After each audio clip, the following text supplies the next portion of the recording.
ശ്രീ രാജു എബ്രഹാം ഇപ്പോൾ കോന്നിയെക്കുറിച്ച് ശ്രീ എൻ ശ്രീകുമാർ പറഞ്ഞ കാര്യമുണ്ട്. കെ ജനീഷ് കുമാർ പറഞ്ഞ വിമർശനങ്ങൾ അവിടെ നിൽക്കുന്നു.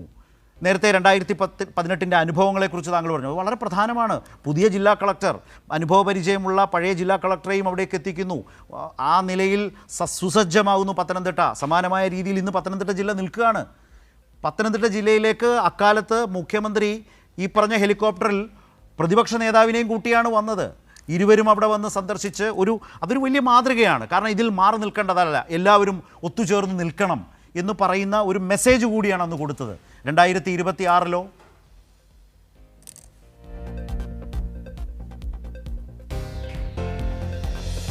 ഇത് പ്രധാനപ്പെട്ട കോന്നിയിലാണ് ഇവിടെ ഒരു തുറന്നുവിട്ട വിവാദ അണക്കെട്ട്. അത് ജനീഷ് കുമാറിൻ്റെ മണ്ഡലത്തിലാണ്. കേരളത്തിലെ ഇടുക്കി കഴിഞ്ഞാൽ ഏറ്റവും വലിയ 3 അണക്കെട്ടുകൾ ജനീഷ് കുമാറിൻ്റെ നിയോജക മണ്ഡലത്തിലാണ്. അത് ഭാഗ്യത്തിന് അതിനകത്ത് 50% വെള്ളമേ ഉള്ളൂ. തുറന്നുവിട്ട മൂഴിയാറാണ് റെഡ് അലേർട്ട് വന്ന് ഫില്ലായി അനൗൺസ്മെൻ്റ് ഇല്ലാതെ തുറന്നു വിട്ടത്. അപ്പം മൂഴിയാറ് അപ്പം ഞാൻ പറഞ്ഞത് അത് വിട്ടാൽ വെള്ളമില്ലെങ്കിൽ കുഴപ്പമൊന്നുമില്ല, അതിനുള്ള വെള്ളമേ ഉള്ളൂ. പക്ഷെ നിറഞ്ഞു കിടന്ന വലിയ 350 മില്ലിമീറ്റർ മഴ എന്ന് പറയുന്നത് ലോക റെക്കോർഡാണ്. ആ മഴയുടെ വെള്ളം വന്ന് നിറഞ്ഞു കിടന്ന് അതിൻ്റെ മണ്ടയിലാണ് ഈ മൂഴിയാറിലെ വെള്ളവും അതുപോലെ തന്നെ കാരികയത്തെ വെള്ളവും എല്ലാം കൂടി. അതാണല്ലോ റാന്നി മുങ്ങിപ്പോയത്. അപ്പോൾ ഞാൻ സൂചിപ്പിച്ചത് ജനീഷ് കുമാറിന് വലിയ റോളുണ്ട്. അപ്പോൾ ഈ അണക്കെട്ടുകളുടെ നാട്ടിലാണ്, അവിടെയാണ് ഏറ്റവും കൂടുതൽ ഉരുള് പൊട്ടിയിരിക്കുന്നത്. അവിടെയാണ് 4 ഏക്കർ ഭൂമി ഒലിച്ചു പോയിരിക്കുന്നത്. വ്യാപകമായ നാശനഷ്ടമുള്ള മണ്ഡലമാണ്. കൃഷിനാശമുള്ള മണ്ഡലമാണ്. അപ്പോൾ ഞാൻ പറഞ്ഞത്, ആ ജനീഷ് കുമാറിനെ മുഖ്യമന്ത്രിയുടെ ഈ സന്ദർശനത്തിൽ എവിടെയും ഔദ്യോഗികമായി വിളിച്ചിട്ടേയില്ല. അതല്ല, സാധാരണഗതിയിൽ വിളിക്കും, തഹസിൽദാർ വിളിക്കും, അല്ലെ കളക്ടറേറ്റിൽ നിന്ന് വിളിക്കും, ചിലപ്പോൾ ADM വിളിക്കും, കളക്ടർ തന്നെ വിളിക്കും. അതാണ് ജനീഷ് കുമാർ ചൂണ്ടിക്കാട്ടിയ പ്രധാനപ്പെട്ട കാര്യം.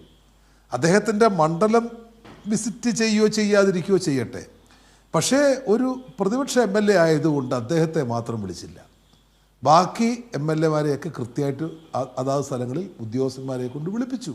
മുഖ്യമന്ത്രിയുടെ ഓഫീസിൽ ബന്ധപ്പെട്ടപ്പോൾ അത് വിളിക്കേണ്ടതില്ല എന്ന മറുപടിയാണ് അവിടുന്ന് ലഭിച്ചതെന്നാണ് ചില ഉദ്യോഗസ്ഥന്മാർ തന്നെ പറഞ്ഞത്. അപ്പോൾ രണ്ടും കൂടി കൂട്ടി വായിച്ചു. അതാണ് പ്രശ്നം. അവിടെയാണ് ഇപ്പോൾ ശരത്ത് സൂചിപ്പിച്ച പ്രളയം ഉണ്ടായപ്പോൾ എങ്ങനെയാണ് പിണറായി വിജയൻ ഇത് കൈകാര്യം ചെയ്തത്. രമേശ് ചെന്നിത്തല അന്നത്തെ പ്രതിപക്ഷ നേതാവാണ്, അദ്ദേഹത്തെ കൂട്ടിയാണ് പ്രളയ സ്ഥലങ്ങൾ കണ്ടത്. ഇനിയിപ്പോൾ രാജ്നാഥ് സിംഗ് ആദ്യം വന്നു. അദ്ദേഹം ചെയ്തത് എന്താ? പിണറായി വിജയനെ കൂട്ടിയല്ലേ അദ്ദേഹം പ്രദേശങ്ങളിലേക്ക് പോയത്. അപ്പോൾ ആ ഒരു സമീപനം എന്തുകൊണ്ട് ഇത്തവണ കേരളത്തിൻ്റെ മുഖ്യമന്ത്രി സ്വീകരിച്ചില്ല എന്നുള്ളത് പ്രധാനപ്പെട്ട കാര്യമാണ്. ഇവിടെ ഉന്നയിക്കപ്പെടുന്ന വിഷയങ്ങൾ ആരുന്നയിച്ചു എന്ന രൂപത്തിലല്ല. അദ്ദേഹത്തിന് ഒരു പത്രക്കാരി ചോദിച്ചു, CPM-ൻ്റെ പത്തനംതിട്ട ജില്ലാ സെക്രട്ടറി ഇന്ന വിഷയം ഉന്നയിച്ചു. CPM ജില്ലാ സെക്രട്ടറി ഉന്നയിച്ച വിഷയത്തോട് ഞാൻ ആര്, അദ്ദേഹം ആര്? ഒരു ചീള് കേസ്. അതൊരു ജനാധിപത്യ നാട്ടിലെ ഒരു മുഖ്യമന്ത്രിക്ക് ചേർന്നതാണോ? ചിലപ്പോൾ ഒരു കൊച്ചു കുട്ടിയായിരിക്കും വിഷയം ഉന്നയിക്കുന്നത്, ചിലപ്പോൾ ഒരു വഴിപോക്കനായിരിക്കും, ചിലപ്പോൾ ഒരു കച്ചവടക്കാരനായിരിക്കാം, ചിലപ്പോൾ ഒരു രാഷ്ട്രീയക്കാരനായിരിക്കാം. എന്താണ് വിഷയം ഉന്നയിക്കുന്നത്? അതല്ലേ പ്രസക്തമായ കാര്യം. അപ്പോൾ എല്ലാവരെയും ചേർത്ത് പിടിക്കണം. ഒരു ക്രൈസിസ് വരുമ്പം അടിസ്ഥാന പാഠം എന്ന് പറയുന്നത് തൻ്റെ ഹൂങ്കോ അഹങ്കാരമോ അല്ല, എല്ലാവരെയും ചേർത്ത് പിടിക്കണം. അങ്ങനെ ചേർത്ത് പിടിക്കാൻ കഴിഞ്ഞില്ല എന്നുള്ളതാണ് ഒന്നാമത്തെ പ്രശ്നം. രണ്ടാമത്തെ പ്രശ്നം എന്താ? ഇടതുപക്ഷ മുന്നണി 2018-ലും 2019-ലും കോവിഡിലും എല്ലാം കേരളത്തിൽ UDF എടുത്ത നിലപാടെന്താണ്? ഗവൺമെൻറ്റുമായി സഹകരിക്കാൻ പാടില്ല, മുഖ്യമന്ത്രിയുടെ ദുരിതാശ്വാസ ഫണ്ടിലേക്ക് ഒരു പണം കൊടുക്കാൻ പാടില്ല. ഇത്ര നികൃഷ്ടമായ ഒരു സ്റ്റേറ്റ്മെൻറ്റാണ് കേരളത്തിൽ വന്നത്. മുണ്ടക്കൈ ചൂരൽമലയിൽ അതുണ്ടായില്ലേ? അപ്പോൾ എല്ലാ സ്ഥലങ്ങളിലും അതുണ്ടായി. എന്തിനു വേണ്ടിയായിരുന്നു? സ്വന്തമായിട്ട് പണം പിരിക്കാൻ. ആ സ്വന്തമായിട്ട് പണം പിരിച്ചത് എവിടെ? ഞാനൊരു ചർച്ചയെ പറഞ്ഞത് 300 കോടി പിരിച്ചു.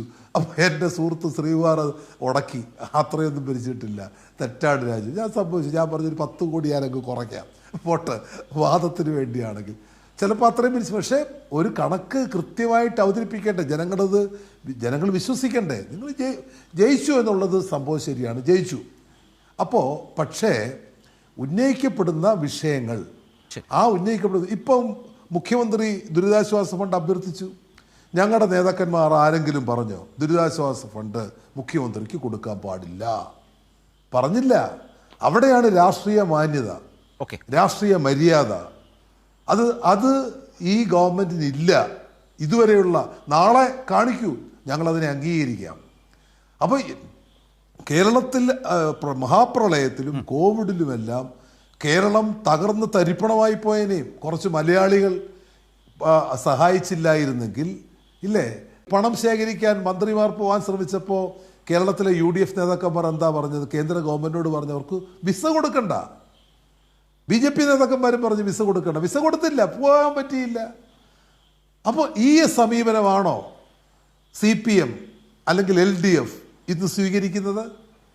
അവർ നാടിനോട് കാണിക്കുന്ന ക്രൂരതയാണ്, മഹാ അപരാധമാണ്. ശരി, അത് ദേശദ്രോഹമാണ്. ഞങ്ങളത് കാണിച്ചിട്ടില്ല.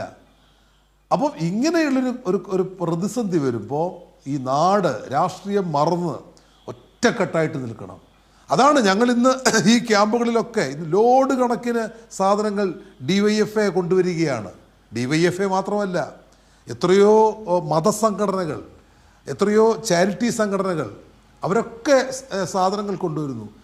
വളരെ പരിതാപകരമായ പല ചിത്രങ്ങളും കാണാൻ കഴിഞ്ഞു. അവിടെ വീട് വിട്ട് ഓടി വന്ന സ്ത്രീകൾ 4 ദിവസമായി ഒരു നൈറ്റി മാത്രമേ അവർക്കുള്ളൂ, വേറെ ഒന്നും അവർക്കില്ല, എടുക്കാൻ പറ്റിയിട്ടില്ല. അവരുടെ വീടുകളെല്ലാം വെള്ളത്തിൽ മുങ്ങിപ്പോയി. രണ്ടാമത് മാറി ഉടുക്കാനൊരു വസ്ത്രം അവർക്കില്ല. ഇപ്പം ചാരിറ്റി സംഘടനകൾ കുറേയൊക്കെ കൊടുക്കുന്നുണ്ട്. ഞാനും ഇന്ന് അത് പോയി കുറേ വിതരണം ചെയ്ത കൂട്ടത്തിലാണ്. നമ്മുടെ പ്രവർത്തകന്മാർ എവിടുന്നൊക്കെയോ കളക്ട് ചെയ്ത് കൊണ്ടുവന്ന സാധനങ്ങൾ അത് വിതരണം ചെയ്തു. പക്ഷേ കുറച്ചെങ്കിലും സർക്കാർ അതിനെ അഡ്രസ്സ് ചെയ്യണ്ടേ? നേരത്തെ ചെയ്തിട്ടുണ്ട്. ശരി, തിരുവനന്തപുരത്തും എറണാകുളത്തും ജില്ലാ ആസ്ഥാനങ്ങളിൽ തുറന്ന ഇത്തരം പ്രളയ ദുരിതാശ്വാസ ക്യാമ്പുകളിലേക്ക് സർക്കാരിൻ്റെ ജനങ്ങൾ വിശ്വാസത്തോടെ കൊടുത്തിട്ടുണ്ട്. അത് കൃത്യമായിട്ട് താഴെ വന്നിട്ടുണ്ട്. അതിനധികം ദിവസമൊന്നും വേണ്ടി വന്നിട്ടില്ല, 1-2 ദിവസമേ വേണ്ടി വന്നിട്ടുള്ളൂ.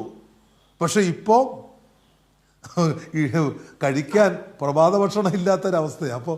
അപ്പോൾ എല്ലായിടത്തും അല്ല കേട്ടോ, ചില സ്ഥലങ്ങളിൽ അത് മാറ്റണം. നമ്മുടെ ആളുകളാണ്, നമ്മുടെ സഹോദരന്മാരാണ്, നമ്മുടെ സഹോദരിമാരാണ്.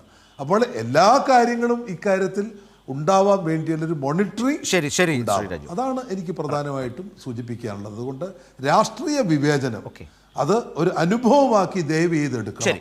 ഇപ്പൊ ഉദ്യോഗസ്ഥന്മാരെ തലങ്ങും വിലങ്ങും അടിച്ച് മറിച്ച് തിരിച്ച് വാശിയോടുകൂടി ഈ എലി പുന്നല് കാണുന്നത് പോലെ ഒരു അധികാരം കിട്ടിയപ്പോൾ കാണിക്കുന്ന ഈ പരാക്രമം, അത് ദയവ് ചെയ്ത് നമ്മുടെ നാടിന് ചേർന്ന സംസ്കാരമല്ല. പക്ഷേ പറഞ്ഞിട്ട് കാര്യമില്ല, അത് പറഞ്ഞിട്ട് കാര്യമില്ല. മുഖ്യമന്ത്രി ഇന്നലെയും പറഞ്ഞത് ബാഗും ഒക്കെ തയ്യാറാക്കി ഇരുന്നോളൂ, സ്ഥലം മാറ്റത്തിന് റെഡിയായിരുന്നോളൂ എന്നാണ് ഇന്നലെയും മുഖ്യമന്ത്രി പറഞ്ഞത് എന്നത് മറക്കാനും കഴിയില്ല.